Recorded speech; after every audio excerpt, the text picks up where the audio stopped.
Come and experience Landor Bakehouse with us. Now, this is in Landor. It is a part of Mussoorie, but it is probably one of the best parts of Mussoorie.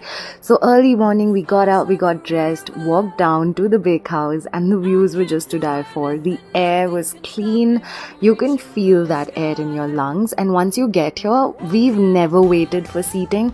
So the trick here is to actually get it packed, because you can get right in, you can order right away, and they have this cute little window.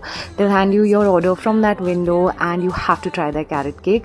I also realized that you need a really mature palate to like carrot cake, but this carrot cake is moist. It is amazing. It is delicious with the cream cheese frosting.